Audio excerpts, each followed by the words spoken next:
이번 추석 연휴에 한 130만 명이나 해외여행 갔다고 그러네요. 예, 작년에는 46만 명. 물론 이번 연휴가 좀 길긴 하지만 한 3배 가까이 되는 것 같아요. 엄청난 인파가 공항을 빠져나갔습니다. 여행 좋아하시죠? 해외여행도 좋고 국내 여행도 좋고. 저도 월요일부터 오늘까지 아까 오후 한 4시까지 전주로 있다가 부여로 했다가 다시 우리 집에 왔다가 수지로 했다가 또 오늘 이렇게 왔습니다. 어쨌든 우리 인생도 여행과 같습니다. 인생 여정이라는 그런 표현도 쓰잖아요. 여행하는 우리 인생인데요. 오늘 이제 전도 여행에 대해서 같이 좀 나눠보려고 합니다. 이제 10월 한 달 동안 우리 전도 여행, 그러니까 사도들이 어떻게 이제 1차, 2차, 3차 또 로마 전도를 했고 한 그런 여정을 우리가 살펴보면서 다시 한번 우리가 하나님의 명령에 부르심에 함께 응했으면 좋겠습니다. 그래서 10월 한 달의 큰 제목을 거침없이 전도여행 이렇게 해봤습니다. 어디서 좀 들어본 듯한 그런 표현이죠. 예. 우리 사도들 보면 진짜 여러 방해가 있고 어려움이 있어요. 환란이 있고 또 자연재해의 그런 풍랑이라든지 이런 산의 위험 또 바다의 위험 이런 것도 있었고 또 짐승의 위험도 있었고 또 여러 박해의 위험도 있었죠. 또 그 선교 동역자 사이에 갈등도 있었어요. 찬찬히 우리 살펴보면 이런 어려움 속에서 굴하지 않고 그걸 헤쳐갔던 우리 신앙의 선배들의 모습 볼 수 있습니다. 그래서 물론 어려움이 없는 게 아니죠. 환란이 없는 것은 아니라 그것을 또 뚫고 갔던 우리 선배들의 모습 살펴보도록 하겠습니다. 오늘 이제 첫 주 제목을 전도 여행의 목적 이렇게 붙여봤습니다. 목적. 자, 거침없이 전도 여행. 그 전도 여행 또 선교 여행 이렇게 우리가 동의어로 사용할 수 있겠습니다. 물론 이제 선교의 개념이 더 넓죠. 전도는 이제 복음을 증거하고 말씀을 증거해서 예수 믿게 하는, 그리고 이제 선교는 그걸 포함함과 동시에 여러 또 복지 사역이라든지 또 섬김의 사역을 통해서 예수 그리스도 증거하는 것. 목표는 같습니다. 구원을 위해서, 하나님 나라의 확장을 위해서 그렇게 하는 거죠. 또 하나님 명령이고 목적은 같지만 이제 선교의 의미가 좀 더 포괄적으로 우리가 이해를 하고 있습니다. 어떻든 우리가 쭉 4주 동안 살펴볼 이 전도여행의 개념과 선교여행의 개념을 저 동의어로 이렇게 사용하려고 합니다. 자, 여행하면 물론 다양한 성격의 여행이 있겠습니다만은 어때요? 여행하면 마음이 설레죠. 그렇지 않습니까? 설렙니다. 안 그런 사람도 있나요? 좀 뭔가 기대되고 하잖아요. 뭐가 있을까? 또 새로운 세계에 대한 그런 궁금함, 또 이것을 좀 알고 싶어하는 그런 마음이 있어요. 일단 여행은 떠나죠. 떠난다. 그래서 이런 설렘을 가지고 여행을 이제 떠나게 됩니다. 그리고 즐겁죠. 즐겁습니다. 여행은. 물론 피곤하기도 하고 하는 일도 있지만 즐거움이 있어요. 변화, 새로운 경험, 또 만남 이런 걸 통해서 또 즐거움이 있습니다. 힘들죠. 여행 힘듭니다. 하다 보면 패키지로 간 것도 힘들고 혼자 배낭여행을 가는 것도 힘들어요. 힘든 건 사실이죠. 그래서 집 나가면 고생이다 하는 말도 이제 하곤 하는데요. 그러나 갔다 오면 또 하고 싶어 해요. 그렇죠? 다음에는 이제 안 가야지. 이런 마음을 품었다가도 또 가게 되는 것이 여행인 것 같아요.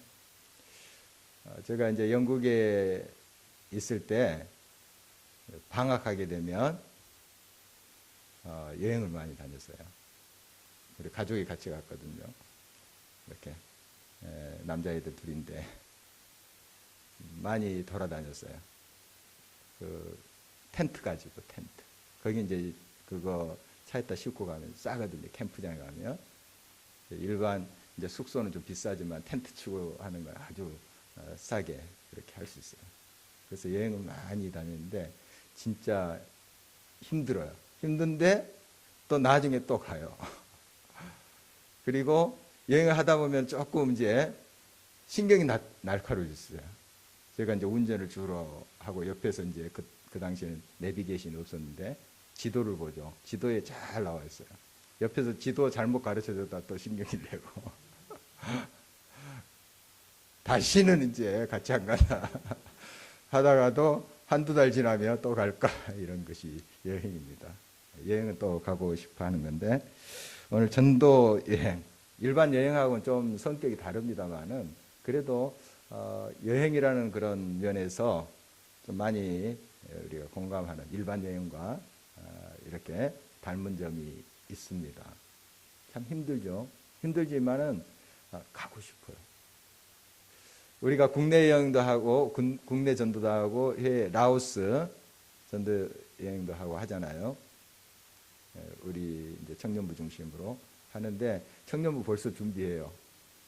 라오스 갔다 와서 참 그 얼마나 청년들이 또 이렇게 뜨거워지고 했었습니까? 또 준비하는 과정 속에 또 많은 기도 또 말씀 묵상으로 그렇게 하나님 앞에 헌신된 마음 볼 수 있었고 벌써 이제 또 내년에 초에 있을 라오스 선교를 위해서 막 아르바이트 하고 이런 청년들의 모습을 보게 됩니다.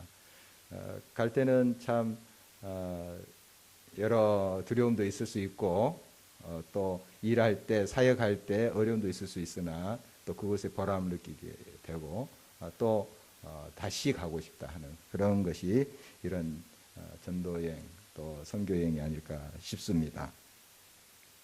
자, 오늘 전도여행의 목적이 있어야 돼요. 목적을 우리가 잃어버리면 많이 우리가 혼동 상태에 들어갑니다. 그리고 어떤 의미를 잃어버려요. 힘을 잃어버립니다. 이 목적을 잘 알아야 돼요. 여행의 목적을 알아야 되는데 자, 한 4가지로 살펴보려고 합니다. 이제 선교 여행, 전도 여행의 목적. 이 목적이 있으면 그 목적이 방향을 제시해요. 방향. 이제 어떤 방향으로 가야 되는지 하는 걸 알려줘요. 목적이 없으면 그 방향을 몰라요. 우왕좌왕하는 거죠. 그런데 이 목적이 있으면은 방향을 찾아요. 우리 인생의 여정도 마찬가지죠. 분명한 목적을 안다면 방향을 바로 잡아서 가요. 자, 우리가 왜 사는지, 왜 예배 드리는지, 왜 다른 사람 다 지금 해외여행도 가고 국내 여행도 다 갔는데 이 시간 이 자리에 와서 이 자리에 앉아 있는지, 왜? 그 목적이 뭔지. 뭔가요? 결국 하나님의 영광을 위한 거예요. 우리의 인생의 목적이 그거예요. 그러니까 전도 여행의 목적이 무엇인가 할 때, 야, 가서 내가 은혜도 받고, 또 뭔가 도전도 받고, 물론 좋아요. 그러나 궁극적인 목적은 그거 아니에요. 나를 위한 게 아니에요. 그 목적이 잘못된 거잖아요. 물론 그것이 이제 따라오긴 해요. 가서 또 도전도 받고, 은혜도 받고, 그 어려운 환경 속에서 또 하나님을 믿는 그러한 성도들의 모습 보면서 막 감동이 되고. 나의 어떤 신앙의 재충전이 목적이 아니에요. 궁극적인 목적이 아니에요. 우리가 자꾸 그러니까 선교여행 갔다 와서 한 2달 행복해요. 충만해요. 점점 약발이 떨어집니다. 이게 제대로 된 거 아니에요. 우리의 목적은 하나님의 영광을 위한 것이 돼야 돼요. 이게 하나님 기뻐하시는 거구나. 하나님이 그 그 한 영혼이라도 나를 통해서 고침을 받고 예수 그리스도 아는 거, 그 하나님 얼마나 기뻐하실까? 하나님의 영광을 위한 것이 돼야 되는데 자꾸 우리 중심이 되는 거죠. 내가 너무 신앙적으로 소진돼서 메말라서 가서 충전을 받아야지, 이런 식이에요. 나 중심이죠, 나 중심. 물론 그거 은혜로 하나님께 주셔요. 우리가 바른 목적을 가지고 바른 방향을 가지고 갈 때 하나님께서 그런 은혜를 주세요. 그건 하나님의 선물이지 그게 우리의 목적이 돼서는 안 돼요. 우리가 예배 드리는 것도 그러잖아요. 은혜 받기 위해서, 뭐 성령 충만 받기 위해서, 위로 받기 위해서. 그 하나님 주신 선물이에요. 그게 우리의 궁극적인 목적이 아니에요. 하나님께 영광 돌리기 위한 것이 우리 예배 목적 아닙니까? 이게 목적이 틀려지면 우리가 가는 방향이 엉뚱한 곳으로 가는 거예요. 세상에 다른 신을 믿는 것하고 똑같이 돼버리는 거예요. 하나님의 영광을 위한 것이 돼야 돼요. 먹든지 마시든지 무엇을 하든지 하나님의 영광을 위한 것이 돼야 돼요. 선교를 하든지 섬김을 하든지 봉사를 하든지 모든 목적이 그것이 돼야 돼요. 하나님의 영광, 하나님이 기뻐하시는 그것이 우리의 목적이 돼야 돼요. 그렇다 보면 우리의 삶 속에 하나님께서 은혜를 주시고 감동을 주시고 하시는 거예요. 그건 선물이에요, 선물. 목적이 아니고 따라오는 거예요. 따라오는 거. 그런데 그런 것을 목적으로 삼고 하니까 우리가 지치고 화나고 짜증나고 그러는 거죠. 목적이 분명히 세워져야 됩니다. 목적이. 우리가 이제 국내 선교도 하고 해외 선교도 하고 뭐 이웃을 또 위해서 봉사도 하고 이렇게 하잖아요. 야, 이거 대해서 나는 참 기뻐. 의미가 있어. 물론 좋아요. 그러나 그게 궁극적인 목적이 아니에요. 하나님이 이 일을 기뻐하신다는 거예요. 이것 때문에. 그리고 이것 때문에 저 많은 성경을 받는 사람들, 복음을 받는 사람들이 예수 구원을 알게 되고 예수 사랑을 알게 돼요. 하나님 얼마나 기뻐하실까? 이게 하나님의 뜻인데. 하나님 제일 좋아하시는 일, 영혼 구원인데 얼마나 좋아하실까? 하나님의 영광을 위하고 하나님 기뻐하신 일을 하는 것이 우리의 궁극적인 목적이 돼야 돼요. 그래서 목적을 분명히 우리 알아야지 우리가 가는 방향이 틀어지질 않아요. 옳은 방향. 앞으로 이제 다다를 목적지에 가게 되는 거예요. 그러나 그 목적을 잃어버리면 방향이 틀리니까 결국 우리가 목표 지점에 갈 수가 없는 거예요. 나중에 엉뚱한 데에 가 있는 거예요. 하나님이 부르시는 그 목표가 무엇인가 늘 생각해야 됩니다. 그래서 오늘 이제 본문이 굉장히 길었잖아요. 바울이 이제 제1차 전도여행을 가잖아요. 바나바와 바울. 그리고 누구 한 명 더 데리고 가는데 오늘 본문에 나와 있습니다. 요한인데 예수님 제자 요한이 아니고 이 바나바의 조카 생질 요한이에요. 마가라고도 해요. 마가복음을 기록한 성령의 감동 감화로 마가복음을 기록한 마가는 사람이 예수님 이제 제자 요한이 아니고 아주 좀 젊은 친구 같아요. 이제 데리고 이렇게 가는데 지난번에 살펴본 대로 지금 이제 키프로스 구브로 지중해에 있는 섬이죠. 지중해를 그 구브로를 거쳐서 밤빌리아 지금 터키 남부입니다. 동남부 쪽인데 그 밤빌리아는 큰 지역이고 거기에 이제 버가라 하는 거 이제 가서 복음을 증거하고 하는 그런 내용이죠. 보면 이제 하나님의 말씀을 여러 사람들한테 이제 증거하는데요.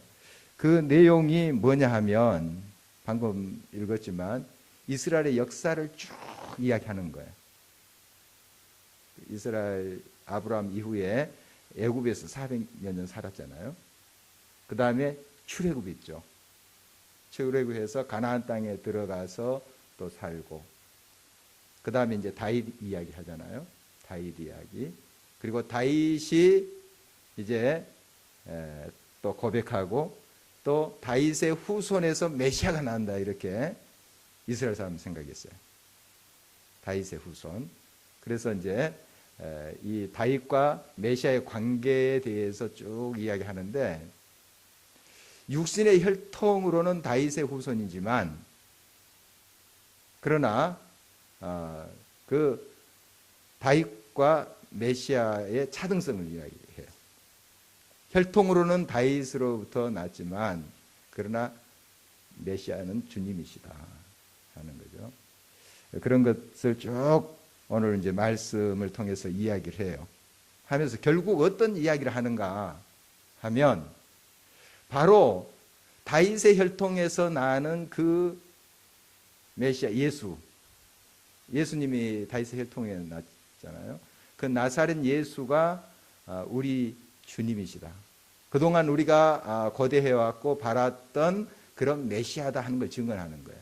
쭉 역사를 쭉 애굽 또 모세를 통해서 또 쭉 행했던 그런 역사 속에, 이스라엘 역사 속에 쭉 내려왔던 그런 메시아에 대한 고대함, 또 기대했던 거, 그것이 나사렛 예수에 의해서 그 예언한 바가 응해졌다, 성취됐다는 거예요. 메시지가 그거예요.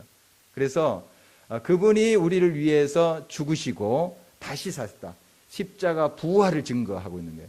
그러니까 복음이 뭔가, 지금 복음을 증거하고 있잖아요. 지금 바울이 이제 이 버가에 가서 이런 또 비시디아 안디옥 이런 데 가서 복음을 증거할 때 이 내용을 증거하는 거예요. 복음을 증거하는 거예요. 다른 거 뭐 예수 믿으면 뭐 행복해집니다, 위안을 받습니다, 또 복 많이 받습니다, 부자 됩니다, 그런 내용이 아니고, 역사 속에 쭉 예언된 그 메시아가 바로 나사렛 예수 그리스도시다. 그분은 우리를 위해서 죽으셨고 십자가에서 죽으셨고 다시 그 선지자들이 예언한 바와 같이 사셨다. 다시 사셨다. 십자가 부활, 예수 그리스도의 십자가 부활을 증언하는 거예요. 이것이 복음의 핵심이에요. 이거 빠지면 안 돼요.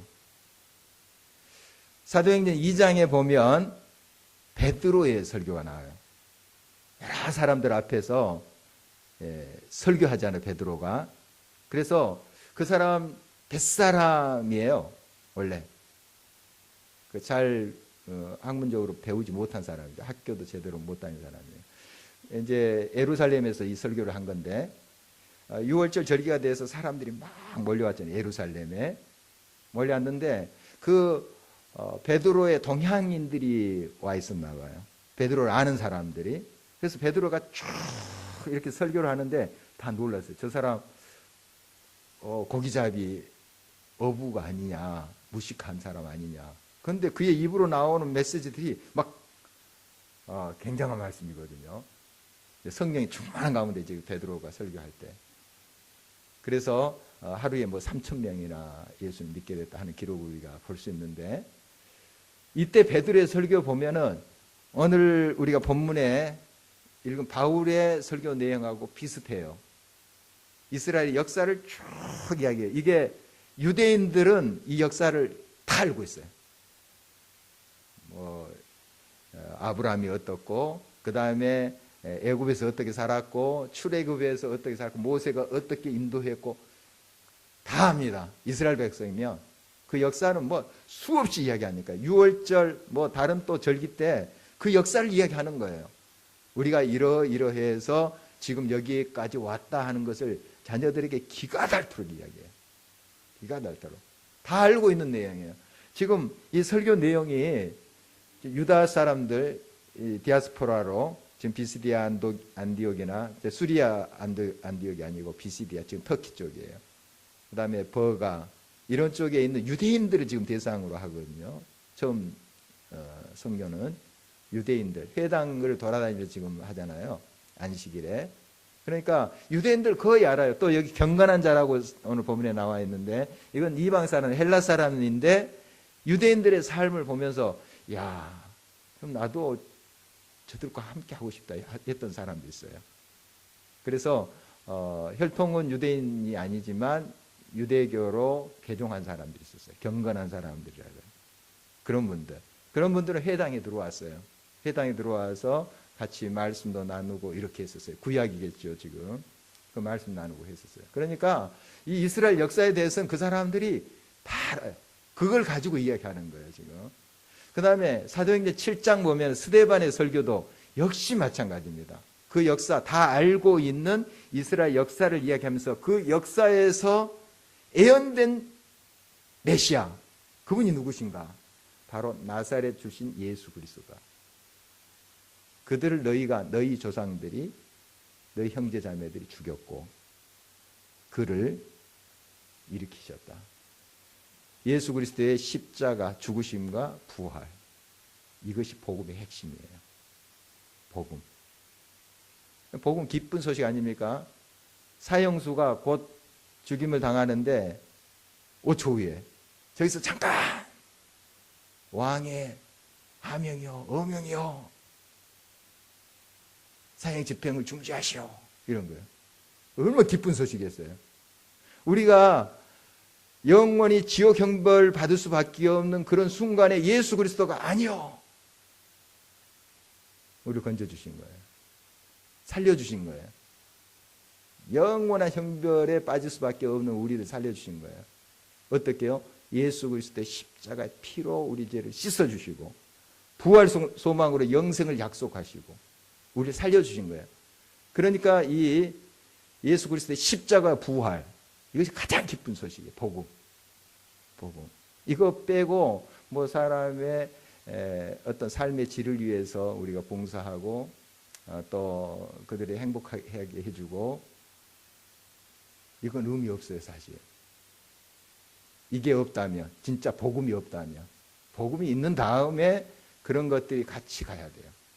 같이 가야 돼요. 우리의 봉사가 의미 없다는 그런 뜻 아니에요. 우리 봉사하지 말자, 앞으로. 그룹홈도 하지 말고, 이런 뜻 아니잖아요. 지금 우리 그룹홈에 6명의 이제 청소년이 있는데, 정말 얼마나 귀합니까? 지금 변화되고 있어요. 변화되고 있고, 그 한 아이가 이제 고1인데, 자기가 학년 초에 반장하고 싶대요. 반장 됐어요. 지금 열심히 공부해서 이번에 수학이 2문제인가 틀렸다든가 굉장한 성적을 거뒀어요. 그래서 과외하고 싶대요. 그래서 과외 시험비도 이렇게 하니까 나머지 얘들도 얘들이 잘 공부 안 해요. 다른 그룹홈에 가보십시오. 상처가 많으니까 공부 안 해요. 그런데 공부하는 분위기가 이렇게 생기고 있대요. 얼마나 귀합니까? 놀라운 거죠. 정말 우리가 이런 일도 해야 돼요. 하지만 결국 뭡니까? 그들이 예수 그리스도를 만나지 않으면 의미가 없는 거예요. 우리가 일부러 이렇게 우리가 너희들 잘 보살피고 섬겨주니까 너 예수 믿어, 이건 아니죠. 우리의 마음에 그들의 영혼 구원에 대한 열망과 사랑을 가지고 섬기지 않으면 안 된다는 거예요. 우리 국수봉사 무료 급식 하잖아요. 이것도 마찬가지예요. 우리가 국수 여러분 대접하니까 여러분 예수 믿어야 돼요. 다음 주부터 교회 와야 돼요. 우리 한마디도 안 합니다. 한마디도 안 해요. 그러나 우리 기도해야 돼요. 기도해야 돼요. 그냥 자유롭게 부담감 없이 와서 드셔요. 그러지만 그들의 영혼이 하나님을 만났으며 하는 그런 마음을 가지고 웃으면서 또 상냥히 우리가 그렇게 대접하잖아요. 그런 거예요. 결국 이 복음이 들어가야 됩니다. 복음이. 그렇지 않으면 목적을 잃어버린 거예요. 목적을 잃어버린 겁니다. 지금 바울과 바나바, 요한, 마가라고 하는 전도여행을 해요. 뭐 그냥 세상 구경하려고 이곳저곳 다닌 거예요. 배 타고 또 육로로 해서 이렇게 가고 했잖아요. 이야, 세상 넓다 하면서 또 자기 소양하기 위해서 제가 지난번에 산티아고 한 것처럼 그런 목적으로 하는 건가요? 영혼 구원이죠, 영혼 구원. 어떻게든 한 사람이라도 더 구원하기 위해서 이렇게 가는 거 아니겠어요? 지금 이 메시지에서 이 바울과 바나바, 특히 이제 바울이 쭉 지금 비스대 안디옥에서 행했던 설교 내용이잖아요. 오늘 본문이 목적을 분명히 알고 있어요. 예수 그리스도, 예수 그리스도, 그분의 죽으심과 부활. 이거에 초점이 이거예요. 쭉 역사를 이야기하지만 예수 그리스도가 우리의 참된 구세주다, 참된 구원의 길이다 하는 걸 제시하는 거예요. 목적이 분명하죠. 그리고 우리가 목적이 있다면 방법을 제시해요. 아까 방향을 제시하고 방법을 또 제시해요. 방법을. 목적이 흐려져 버리면 방법 또한 잘못돼 갈 수밖에 없습니다. 예수님께서 철저히 우리를 위해서 희생하셨어요. 또 자기 자신을 주셨죠. 그래서 정말 사랑으로 하나님의 복음이 그동안 예수 그리스도를 따라가는 사도들이 사랑으로 이렇게 희생하면서 증거했던 것을 보게 돼요. 그런데 어떤 이제 그 잘못된 일이 벌어졌냐면 중세기 때 특히 이제 주후 313년에 콘스탄틴 대제 이후에 이제 로마 국교가 됐잖아요. 오래전에 국교가 됐습니다. 나라의 이제 종교가 기독교가 됐는데 이때 이제 힘으로 누르는 일이 있었어요. 물론 가마 감동을 줘서 예수 그리스도 복음을 제시해서 이제 예수님을 받아들인 사람도 있었겠죠. 그러나 힘 있는 사람들이 왕부터 제후들이 이제 예수 믿게 됐잖아요. 왕부터가 또 교황이 이제 얼마나 싣고 있었어요. 딱 그런 힘이 있으니까 그냥 마음에 안 들어도 믿어야 되죠. 이런 일들이 있었어요. 이게 바른 것은 아니에요. 예수님께서 힘이 없어서 그렇게 섬기시고 또 양털 깎는 자 앞에 양처럼 그렇게 온순하게 끌려가서 죽으시고 그러셨어요. 힘이 없으셔서 섬겼어요. 철저히 희생하시며 죽으시면서 섬기셨어요. 그렇게 했죠. 우리 사도들도 그런 모습으로 했고. 그런데 우리가 힘 있다고 막 억압해서 막 강압적으로 이렇게 예수를 믿게 하는 건 그때는 힘이 없는 사람이 굴복해요. 그렇지만은 이게 오래 못 가요. 중세기뿐만 아니라 근대사를 보면 이제 기독교 국가에서 식민지를 많이 이제 개척하게 돼요. 알죠? 특히 영국 보면 기독교 나라입니다.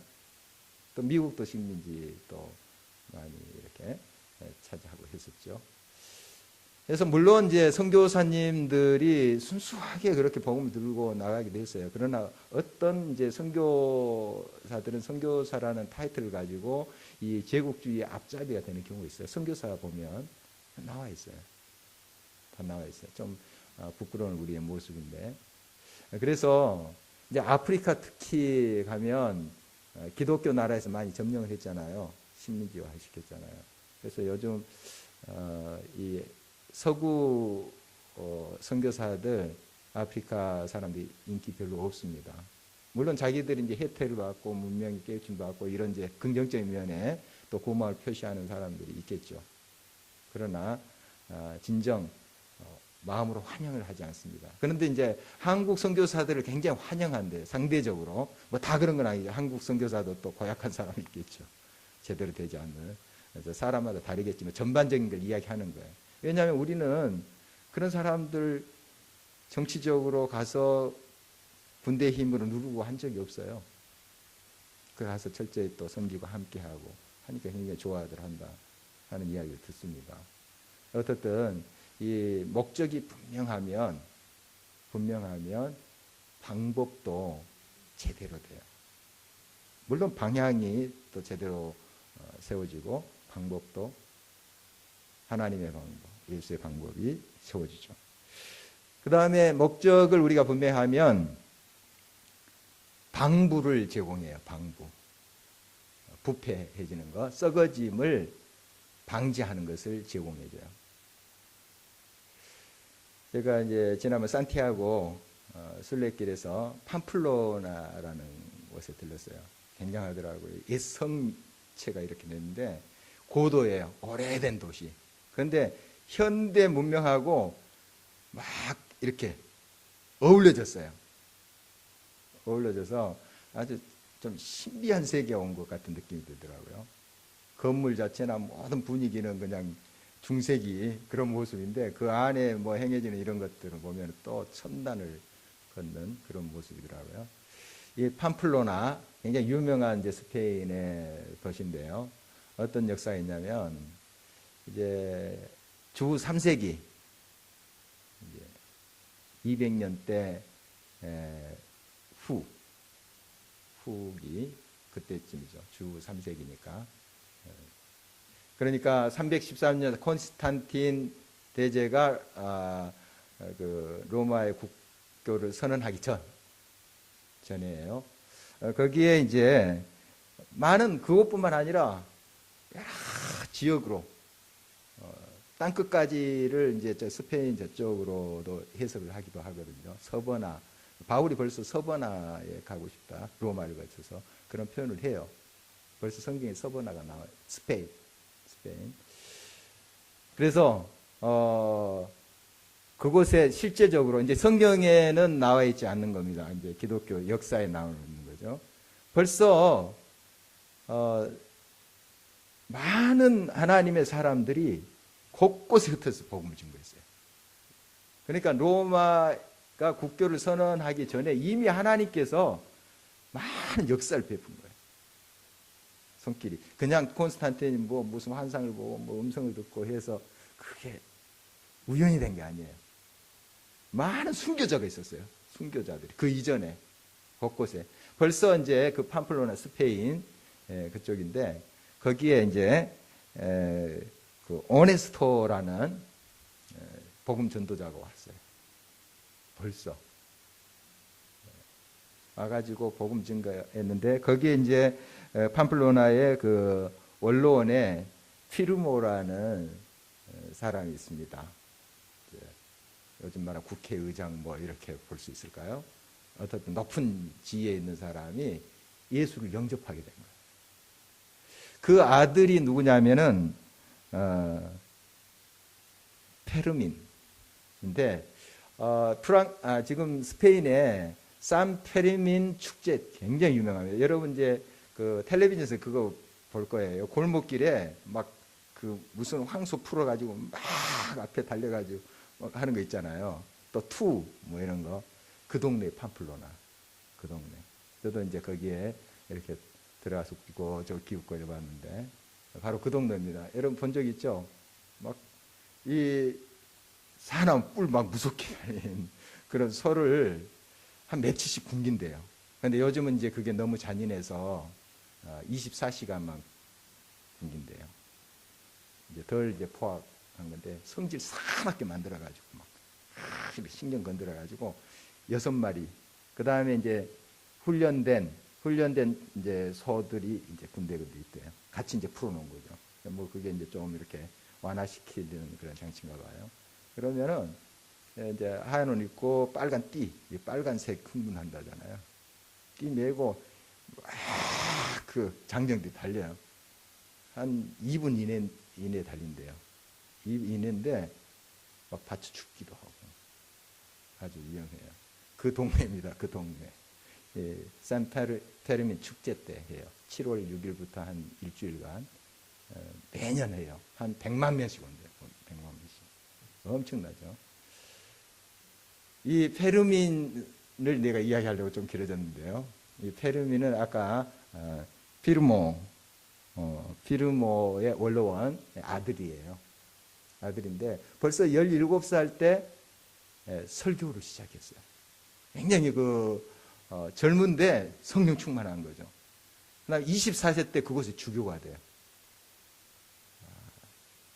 그러니까 그 당시에는 이제 그 중세기 이전이니까 이렇게 빨리 이렇게 아마 세워지게 했는데 그 당시만 해도 굉장히 두각을 나타내 하나님께 헌신된 종이에요. 그래서 이 페르민이 지금 프랑스 지역까지 아르메니아까지 가서 복음을 준 거예요. 얼마나 뜨거운지 가서 예수 그리스도의 사랑을 증거하고 결국 지금 프랑스령 거기에 아비앵이라는 곳에서 참수당하고 순교당하는 거예요. 303년. 그러니까 로마의 국교가 선언된 10년 전에 이미 순교를 당해요. 그 전에 얼마나 그곳에서 복음의 열정을 가지고 선교했는가 하는 걸 알 수 있죠. 그래서 지금 이 팜플로나의 수호 성인으로 추앙을 받고 있어요. 이 산이라는 것은 세인트 이런 뜻이거든요. 성 페르민, 산 페르민. 그래서 이 축제가 시작할 때 난리랍니다. 사람들이 엄청나게 몰려오죠. 그리고 비바 산 페르민, 비바 만세, 만세, 축포 탁 터뜨리면서 이렇게 하는데 정말 그 오래전에 한 1700년 전 되잖아요. 그 전에는 진짜 이 순수한 복음 증거자 아닙니까? 이분 페르민 정말 예수 그리스도를 위해서 이곳저곳 돌아다니면서 높은 지위의 사람의 아들이에요. 아들은 다 내려놓고 지금 프랑스는 괜찮게 살지만 그 당시 프랑스 어려워요. 다 어려워요. 힘들어요. 그런 골짜기 마을마다 가서 복음 증거하고 결국 참수당해서 순교당하잖아요. 이런 이제 순수성이 점점 시간을 가자 희미해져요. 훼손되고 지금 이제 아까 그런 축제로 돼버린 거예요. 그리고 이제 성인이라 해서 제가 이제 한 성당에 들어가니까 이제 미사를 드리고 있더라고요. 저 뒷좌석에 앉아서 기도하고 이렇게 했었는데 보니까 그 성 페르민, 산 페르민 이렇게 성상을 옆에다 딱 굉장히 번쩍번쩍하게 만들어놨어요. 또 사람들이 거기 가서 또 기도해요. 페르민이 지금 살아서 그 자리에 온다면 하지 말라고 이거 다 치우라고 할 것 같아요. 이거 다 이거 뭐 하는 짓거리인지 다 치우라고 할 것 같더라고요. 그거 원했을 거예요, 그 사람이 1700년 전에. 그런데 지금 그러고 있어요. 그리고 산 페르민 축제 해가지고 난리입니다. 먹고 마시고 난리예요. 물론 어떤 기뻐하고 정말 그렇게 훌륭히 살았던 사람의 그런 삶을 기리고 하는 그런 그 정신이야 귀한 것 아니겠습니까? 그런데 많이 이런 문화로 퇴색이 되어버린 거예요. 부패해진 거죠. 부패해진 거. 그래서 우리 종교 교육자들이 이 성상들 다 걷어내고 하지 않았습니까? 500년 전에. 그런 거예요. 왜냐하면 정말 순수하게 그렇게 하나님의 나라를 위해서 자기 자신을 버리고 희생했던 그런 분들을 기린다 하면서 어떻게 되냐 하면 자기들의 기쁨, 축제 벌써 이런 식으로 목적이 흐려져 보인 거예요. 그래서 이제 썩어가는 거죠. 우리 한국교회 한번 살펴볼까요? 정말 우리 선교사님들이 130년에 들어와서 희생하면서 자기 자녀들 풍토병으로 이루면서도 정말 복음을 증거했잖아요. 1%의 크리스찬들이 이 사회를 변혁시켰어요. 농촌을 변혁시켰어요. 교육을 새롭게 했어요. 그런데 지금 어떻습니까? 우리가 진정 목적을 되찾아야 돼요. 그래 썩지 않습니다. 썩지 않아요. 이 교회가 존재하는 목적이 무엇인가 하는 거예요. 우리가 많이 성장하고 대단한 건물을 가지고 하는 게 궁극적인 목적이 아니잖아요. 물론 하나님께서 그렇게 채워주시면 또 우리 감사를 받을 일이지만 그게 우리 궁극적인 목적이 아니에요. 하나님의 영광을 위한 것이고 하나님 기뻐하시는 일을 우리가 완전 추구하고 순수함으로 우리가 가지 않으면 썩게 돼 있습니다. 이렇게 썩게 됐어요. 하나만 더 이제 살피고 우리가 기도할 텐데요. 우리가 분명한 목적이 있으면 방황을 제거하게 됩니다. 방황 제거하게 되는데 뭐 다 통하는 말씀이겠습니다만 분명한 이제 목적이 있으면 바른 방향을 가고 또 썩지 않게 우리가 갈 수 있죠. 그리고 덜 시행착오를 거쳐요. 목적을 잃어버리니까 이리 부딪히고 저리 부딪히고 물론 우리가 완벽하게 항상 목적을 가지고 방황하지 않고 가는 인생은 없을 거예요. 그러나 이 방황을 최소화할 수 있잖아요. 막 흔들리고 왔다 갔다 하는 게 목적이 없으니까 그래요. 분명한 목적이 딱 있으면은 좀 흔들리지만은 중심 잡고 가요. 줄타기 하는 사람들 보십시오. 흔들거리긴 해요. 그렇잖아요. 왔다 갔다 이렇게 흔들거리게 하지만 중심을 잡고 있어요. 중심을. 그런 거죠. 그런데 너무 그 중심이 흐트러져 있는데 떨어지는 거잖아요. 마가라는 청년, 이 요한이라고도 하는 이 마가는 청년을 이제 데리고 갔어요. 바나바와 바울이 제1차 전도행 때. 그런데 이 밤빌라에서 돌아가 버렸어요. 같이 쭉 가지 않고 돌아갔어요. 여러 가지 이제 추측을 할 수 있겠습니다만 나중에 이제 이게 1차 전도 여행이고요. 2차 전도 여행 때 이 바나바가 자기 조카 데리고 가자 그랬어요. 그때는 좀 너무 좀 더 어렸고 믿음도 그렇게 많지 않아서 그랬으니 이제는 많이 반성도 하고 믿음도 자랐으니까 데리고 가자. 그런데 바울은 안 된다. 이렇게 하나님의 일을 하는데 그렇게 하나님의 일을 쉽게 보고 우습게 보고, 우습게 본다는 제 표현입니다. 그래서 둘이 힘이 다퉜다고 성경에 기록되어 있어요. 그 마가 요한, 오늘 본문에 나오는 요한. 이해 때문에 데리고 가냐 안 데리고 가냐 이 문제로 바울과 바나바가 다퉜어요. 그럴 정도로 이게 심각했던 거죠. 그래서 결국 이제 바울은 신라라는 또 그 사람하고 2차 전도를 떠나고 이제 바나바는 따로 이렇게 또 마가 요한하고 이제 이렇게 떠나고 하는 장면이 나옵니다. 우리 나중에 살펴볼 텐데 이런 것을 봐서 이 요한이 힘들다고 돌아간 것 같아요. 힘들다고 중간에 돌아가 버렸어요. 나중에 이제 이 마가가 바울의 선교 사역에 굉장히 중요한 역할을 해요. 나중에 보면 그 마가를 빨리 보내라 하는 그런 바울의 편지 보면 굉장히 좋은 관계로 나중에 됩니다. 그리고 지금 바울은 굉장히 원래 성격이 좀 칼 같은 사람이에요. 많이 다듬어지지만 그러니까 이제 초기 서신하고 후기 서신 이렇게 비교하면 초기 서신의 그런 메시지가 굉장히 좀 강해요. 날카롭고 후기 서신은 디모데 전후서나 보면 내 아들아 하는 이런 표현들을 보더라도 굉장히 포근한 그런 사람. 원래는 좀 강직한 사람이에요. 그래서 지금 이제 선교 초기잖아요. 아닌 건 아닌 거예요, 그냥.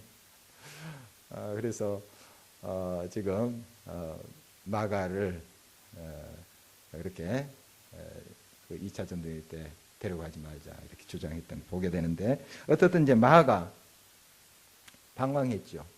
나중에 이제 제자리 왔지만 왜 이렇게 방황을 했을까요? 선교의 목적, 이 선교 여행의 목적에 대한 투철한 인식이 없었던 거예요. 한번 삼촌이 가자니까 가볼까? 이거예요. 여행? 내가 좀 넓은 세상도 좀 구경할 수 있겠네. 물론 너무 이제 제가 나중에 마가한테 물어봐야 되겠지만 너무 좀 폄하해서 이야기한지는 모르겠지만 돌아갔습니까? 중간에 힘들다고 돌아갔습니까? 바울이 그것 때문에 또 나중에 안 데리고 가려고 하는 내용을 보면 좀 유추해 볼 수 있어요.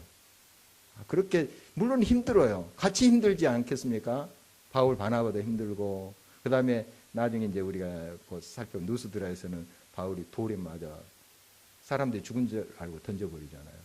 이런 거예요 지금. 근데 처음부터 그 생각을 못한 거죠. 이 젊은이가. 물론 힘들 거다 하는 걸 생각했을 거예요. 그 당시에 여행한다는 게, 전도 여행한다는 게. 그러나 그냥 생각만 그렇게 했지 이렇게 피부적으로 그런 고난과 핍박 속에도 내가 목숨 걸고 복음을 증거하리라. 이런 목적의식. 목숨까지 내가 내놓고 정말 하나님 힘 주십시오. 내 힘으로 하지 못하니까 하나님께서 성령으로 함께 해 주십시오. 하는 목표를 분명히 붙잡았다면 조금 흔들릴 수는 있지만 중심 잡고 계속 갔을 거예요. 그래서 방황을 해버린 거예요. 많이 흔들려서 이제 돌아가 버리죠. 여러분, 오늘 이제 여행의 목적, 전도 여행의 목적에 대해서 살펴봤습니다. 목적이 뭔가 영혼 구원이에요. 영혼 구원. 물론 여러 일들을 우리가 사역도 복지적인 그런 사역도 합니다. 그러나 그 영혼을 살리는 거예요. 그걸 우리 주님이 원하시고 또 우리한테 부탁하셨어요. 지상명령. 가서 복음 증거해라. 제자 삼으라 하는 게 뭡니까? 구원해라 하는 거예요. 구원해라. 이거예요. 지극히 높은, 가장 높은 지상명령이에요. 바로 이거 잃어버리면 안 됩니다. 우리 여러 사역도 중요하고 여러 봉사, 여러 섬김의 사역 중요하지만 이 목적 잃어버리면 우리 자선단체 돼버린 거, 교회가 자선단체 돼버린 거예요. 우리가 그런 좋은 일들을 하지만 결국 우리가 어떤 형태로든지 정말 그들의 영혼을 위해서 기도하고 후원해야 돼요. 이 목적을 잃어버리면 우리가 방향을 잃어버린 것이고 구체적인 방법을 잃어버려요. 방법을. 그리고 결국 단기간에 효과를 우리가 낼 수 있는 방법들이 있겠어요. 그러나 결국 무너집니다. 더 역효과예요. 역효과. 교회가 바로 목적을 상실해버리니까 오히려 전도의 문을 닫아버리잖아요. 우리 한국의 여러 지금 몇몇 교회들의 모습. 오히려 전도 문을 지금 줄어들어요. 숫자가. 너무 잘 알고 있는 것 아니겠습니까? 자, 오늘 말씀 기억하면서 같이 또 하나님 앞에 좀 나갔으면 좋겠습니다.